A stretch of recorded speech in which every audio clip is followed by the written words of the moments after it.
Hi, this is Ann with the Learn and Grow Educational Series, and I am here to do another one of our episodes of Food for Thought. Today's episode is devoted to permaculture and companion planting. This content is taken from our online classes that I do live through Meetup via Zoom, and I'll have links to all of that below if you want to go check out the live classes that I do. But this is the presentation part of it. So for the benefit of our Meetup class participants who maybe got in late to the beginning of a class and want to catch the first part that they missed, or if they want a refresher of what we discussed, if maybe they're like, well, wait a minute, do I remember that correctly? Or maybe they're not sure they understood the explanation of something and they want to go back through it again. This video exists for their benefit in that regard, as well as being out there just for anybody who's interested in this topic and happens to come across it on YouTube or through our website or wherever through our social media. My name is Ann Zachary. I am the creator of the Learn and Grow Educational Series. I will be the presenter in this video. So I'm going to take you through a little brief introduction, just especially for those of you who are new. The Learn and Grow Educational Series is a program of instruction that I created in 2013. And actually, it was something I had to do for a class in grad school. When I was in my 40s, I went back and finished my master's degree in educational psychology. And in my final semester, I took a class called Instructional Design, where I needed to take a lesson plan and turn it into an educational product. And so I had just started my container garden on my back patio, and I decided that was going to be where I started. And the Learn and Grow Educational Series was born from that. Now it has expanded into something much bigger. We're now with 56,000 plus learners on Facebook following us worldwide. We now have over 3,200 Instagram accounts following us on our primary Instagram. A lot of those are institutional accounts for like NGOs and universities and other agencies that each reach thousands of people each. And so it's not just individual users that we have following us there, which we're excited because that opens the door for us to do a lot of collaborations with people. But what we're doing with these videos is also pushing out the instructional content for those people who might not be able to come and take a class in person or might not be able to align their schedules with our live classes that we do. And again, like I said, for those folks who maybe have done our live classes and they need a refresher or they missed part of something and they want to come back and hit it again. So this is part of our free instruction that we do. We're a nonprofit program of instruction. And so we do have fundraising that we do, and there'll be links below. You can go explore that, in your own time there. I'm not going to belabor it here, but we do accept donations through PayPal. There's a pledge link that we have on our Meetups page that you can use.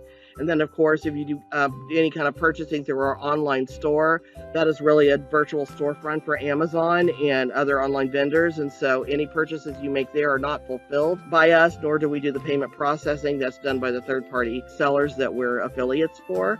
But we do have everything all conveniently grouped together in our online store that we think are valuable things for people to be able to access that we use out here for what we do as well. And so I'm actually here physically in our virtual sustainability learning center and test garden, where we experiment and test these things out and figure out how to do these things and then teach by example. Teach through modeling and imitation, which is one of the most basic foundational learning skills that someone can have. That's something that people generally master when they're toddlers. And so it gives us the most broadest reach to be able to teach to people that way.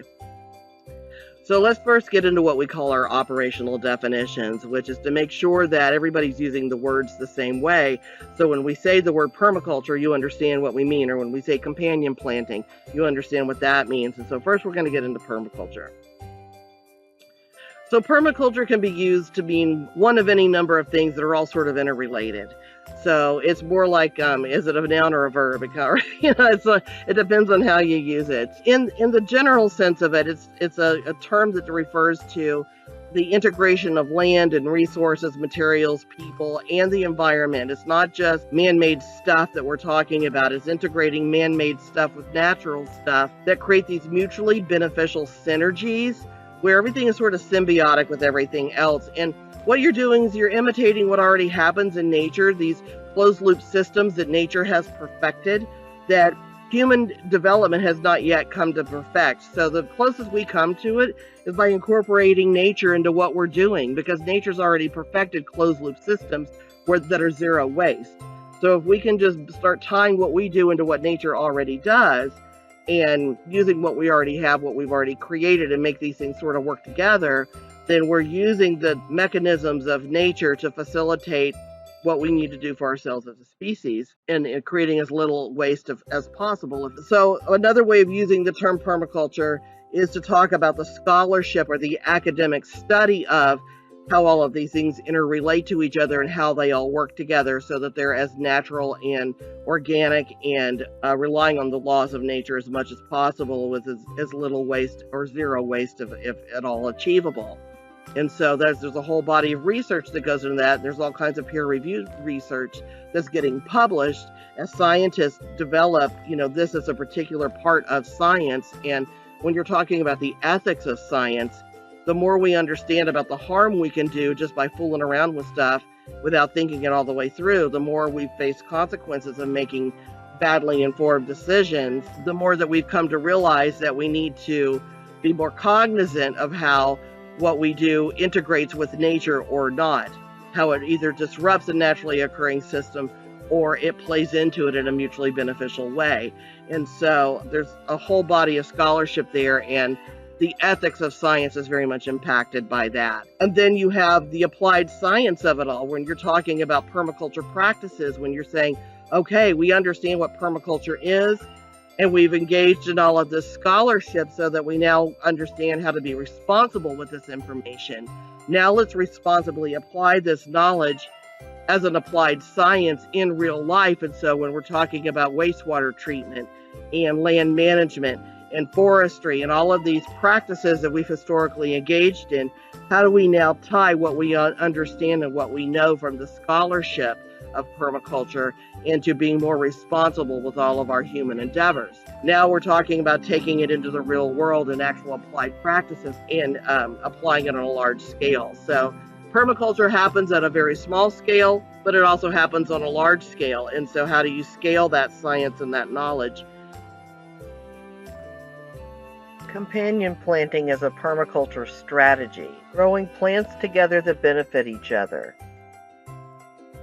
So those are your definitions. That gives you the idea of how we're using the language here as I go through this presentation. So now what I want to do is give you examples of how we actually do it here at the Learning Center and Test Garden.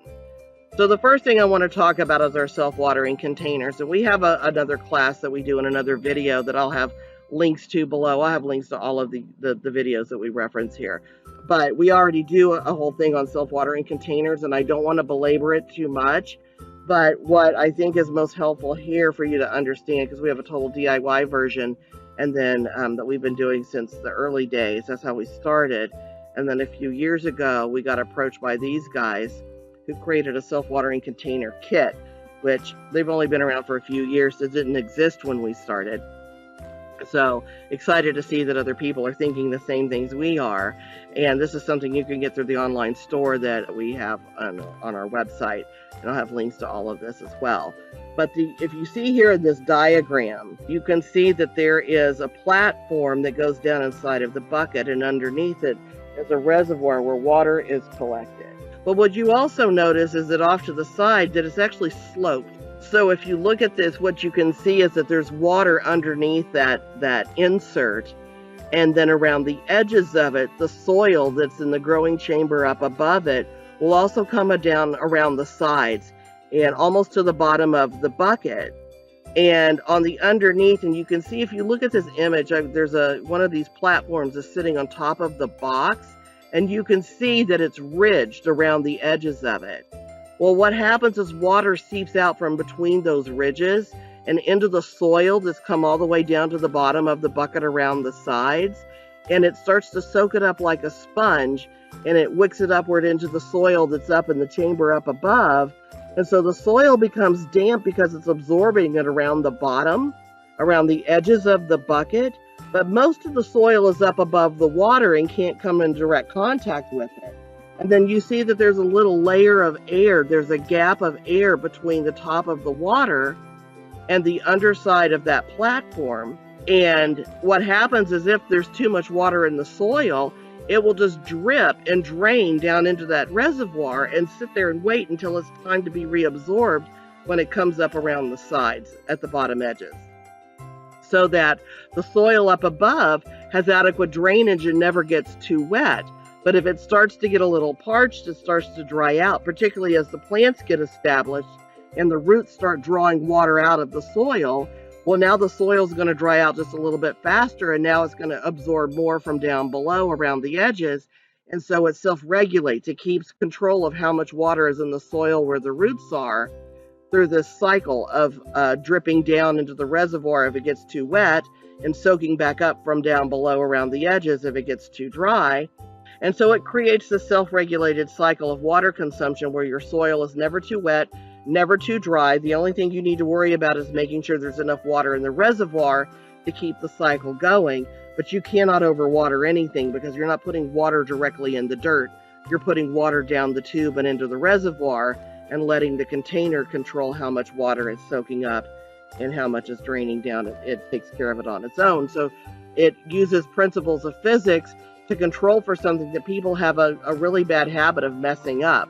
A lot of people struggle with making sure that their plants have exactly the right amount of water, and that's not even an issue here. So whether you use the total DIY version or you use a kit, either way, that self-regulating cycle of the self-watering, self-regulating aspect of it eliminates human error from that aspect of gardening, which solves a lot of problems for people. That's reason enough to do it right there. But the fact that you're also using about 1/10 of the amount of water as growing in ground also is a huge incentive to do it this way, especially if you're in an area where you have, drought conditions and you're trying to be conservative with your water, but you still want to be able to garden. And then if you are going to do it this way and you're using these 5-gallon buckets, then you can recycle those from restaurants and delicatessens, bakeries, cafeterias, places that get their commercialized food supplies in food safe 5-gallon buckets. Now you can also buy them at the store. You're looking at like $5 to $9 a pop, but it would be much preferred if you can to just hit up a local restaurant and say, hey, can I have your used 5-gallon buckets? Because they're otherwise going to likely end up in a landfill. And if you can keep all of this plastic out of a landfill and give it new life in a self-watering container that will last for several years, and the inserts, whatever you're using, whether it's a total DIY or it's the kit, either way, those parts will last forever. It's the plastic buckets that will break down in the sunlight, which they won't break down in a landfill. So if you're going to have to get rid of them somehow, put them out in the sunshine where they will break down into tiny little pieces. And now they are coming up with ways of getting rid of microplastics using UV light as well. And so we're starting to realize that we do have now ways where we can inexpensively break down plastic. But if you can get these bigger pieces to break down in UV by using them in some kind of productive way first, before they start to shatter and turn into little plastic bits, then at that point they can be broken down by a commercial waste management system that is currently still fledgling in terms of the science, but it's quickly becoming something that will be commercialized soon. And so this will buy some time for these plastics to be serving a useful purpose until such time as they can be broken down in a responsible way and breaking down in the sunlight in the meantime. So with companion planting, again, this is a permaculture strategy that goes back, thousands of years likely, that was first introduced to modern day farmers by the Native Americans. And what they would do is they would plant corn, squash, and beans together. And what specifically pole beans or runner beans, the vining kind, not the bushy kind. And what did happen is as the corn got tall, the beans could vine and climb up the corn stalks and use it as a support, as a trellis basically. And at the same time, the beans, any kind of legumes, beans and peas, anything like that, they naturally attract a particular kind of bacteria to their roots that produces extra nitrogen. And so it creates additional nitrogen in the soil that's necessary for plants to thrive. And so this benefits the corn and the squash as well, not just the beans, because it's more nitrogen than the beans are going to need. And so lots of other plants like having beans around because it adds that extra nitrogen to the soil and makes it that much more lush and healthy for these other plants to grow. And so beans are a great companion plant for lots of things.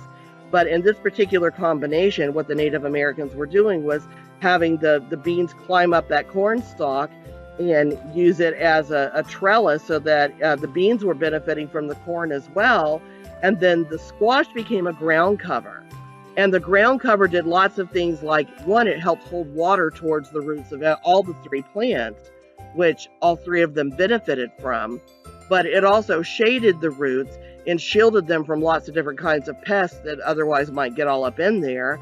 And so it controlled for the soil temperature. It helped hold water close to the roots for everybody. And it provided that ground cover for not only the shade, but also the pests. And then benefiting from the nitrogen of the beans for sure. And then, so you had everybody working together in this collaborative fashion where everybody benefited from everybody else being there. And so when you're talking about companion planting, this is one of the oldest examples that lots and lots of people have replicated over centuries to do this kind of a thing. Now, in a self-watering container, if you're gardening the way that we are, that might be too much to put in one 5-gallon bucket. But that doesn't mean that you can't put corn and beans or squash and beans together and still have some kind of symbiotic relationship. And we grow our squash in our containers vertically as well on trellises and just train it that way. So there's, the squash and the corn together would be probably too demanding in a container, but squash and beans or corn and beans would definitely work. And there's links below that go to a guide for how to look up what grows well together in terms of companion planting. I've already found that for you. So there's a link below for that. You can look up those kinds of relationships if you're planning a garden for yourself. This is a little peek into our vermiculture composters. Oh my goodness, there's just jillions of them everywhere in here. And then if we lift this up, you can see all the big earthworms going woohoo! Gray water recycling and vermiculture composting is something we also do here in the garden. And the vermiculture composter is not that big. It's about 2 by 2 in terms of how much of a footprint it takes up, 2 feet by 2 feet. It really isn't that spacey at all. And in fact, I started it on an apartment, a patio in the very beginning. So even if you're in an apartment, you can do this. And what a vermiculture composter does, it has earthworms in it that go through all of the stuff that you put into the composter. So what we're putting in there is garden scraps and kitchen scraps that we wouldn't otherwise feed to the chickens. No meat products. We're not putting anything like that in there because that would attract rats and things, and it could cause types of bacterial growth you don't really want. But any kind of plant scraps, coffee grounds, eggshells are fine. Eggshells are actually really great.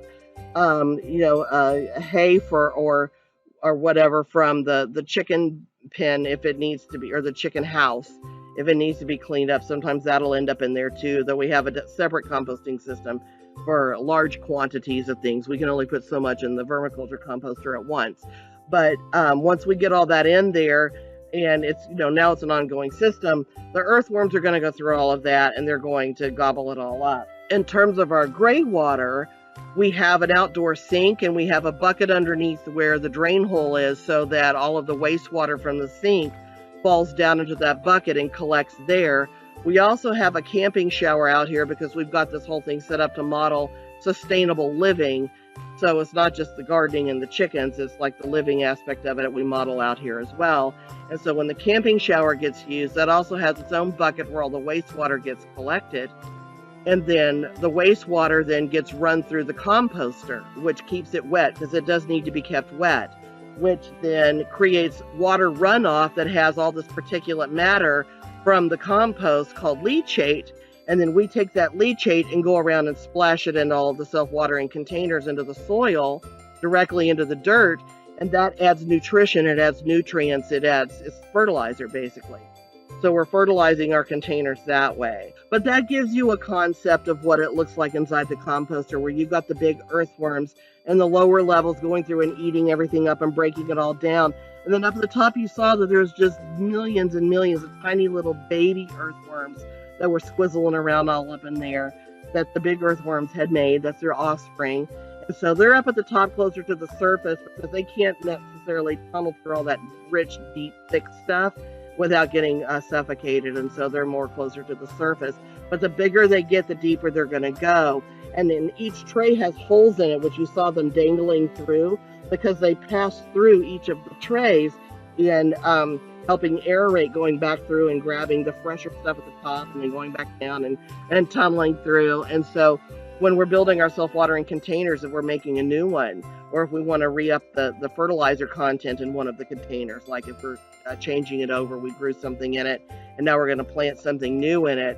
When we refresh it for a new crop, we can just scoop a great big old handful of compost out of the composter with worms and everything, and we just bloop it into the soil of the container, and then all of our containers have earthworms in them because they help aerate the soil to help facilitate that capillary action and the percolation process of water absorbing upward into the dirt from down below where it gets damp, and keeps that whole water thing going on. But they also will create worm castings as they tunnel through the soil, which creates additional fertilizer. And so, it's beneficial very much to have the earthworms in the containers themselves, but they actually come from the composter originally. And so, so that's how we actually recycle our gray water. So we have no wastewater. There is no sewer connection, anything like that for the wastewater. All of it goes through the composter and into the garden. So there really is actually no wastewater. It's water that otherwise would have had to go into the garden somehow, into the composter somehow. So we just use it for something else, washing up first. And of course, all of our soaps and everything, again, are plant-based and safe. So it's not hurting anything. And the worms are like totally happy with it. So we've, created a nice little closed loop system where we're using the rules of nature to take care of everything. And then another example, and we actually have a separate video in a class we do for this, is turning these Keurig pods into seedling starters. And of course, first things we like to get people to do is to stop creating the plastic waste in the first place, stop using these plastic pods.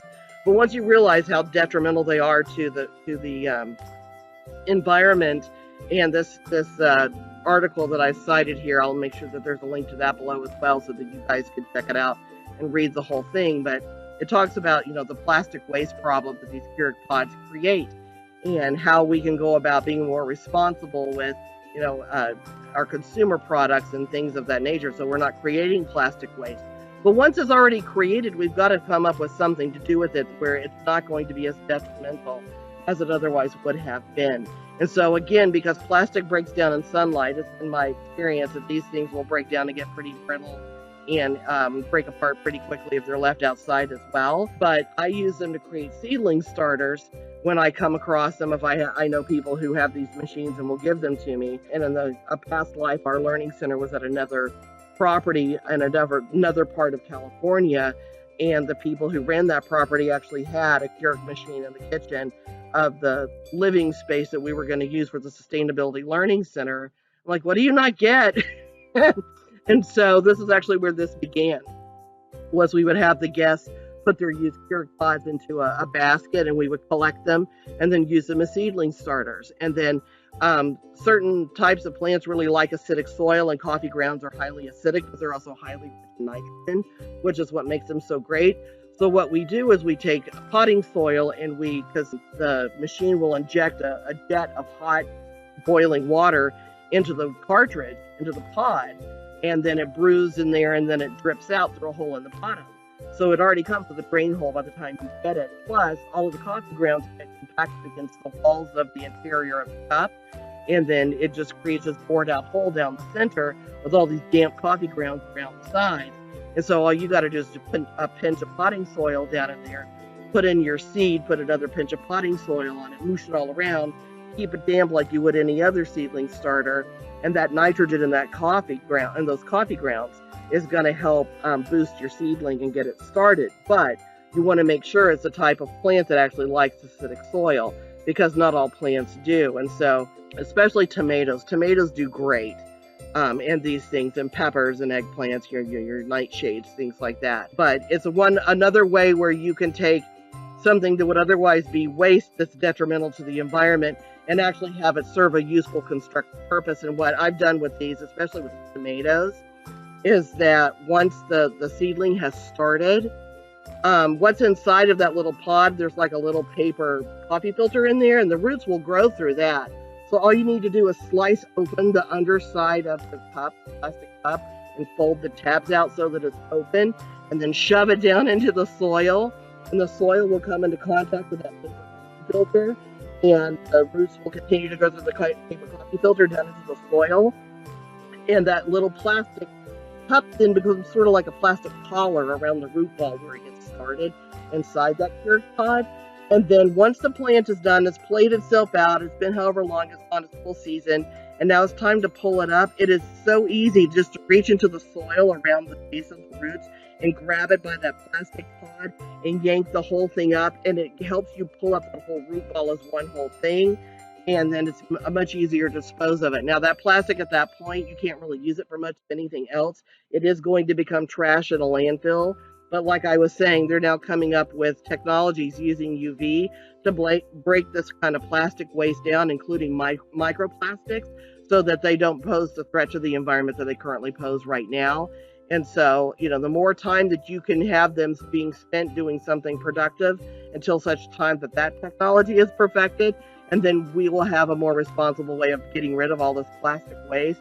But until then, it's reuse and repurpose until we can, truly get rid of it. And so this is just another strategy for doing something like that. And again, this is hardly the only kinds of permaculture things that we do out here in the garden. I just wanted to give you guys some ideas of what we're doing out here and how we're trying to apply these science in real life to, play into the rules of nature as much as possible, even when we're having to account for all of this man-made stuff that, as it turns out, isn't so great for the environment. And just be more responsible in the use of those things. And so here are the resources that I talked about in today's presentation. Again, this is going to be linked to down below, so this is just a visual for you. You're certainly welcome to DM me on any of our socials and reach out to us through our website and let us know if you have any questions about any of this. Again, if you find this useful and you want to share with others, please, like, share, and subscribe to our channel, and at least to this playlist, follow this playlist to get more. We look forward to seeing you again in another video soon. Thanks so much for being here.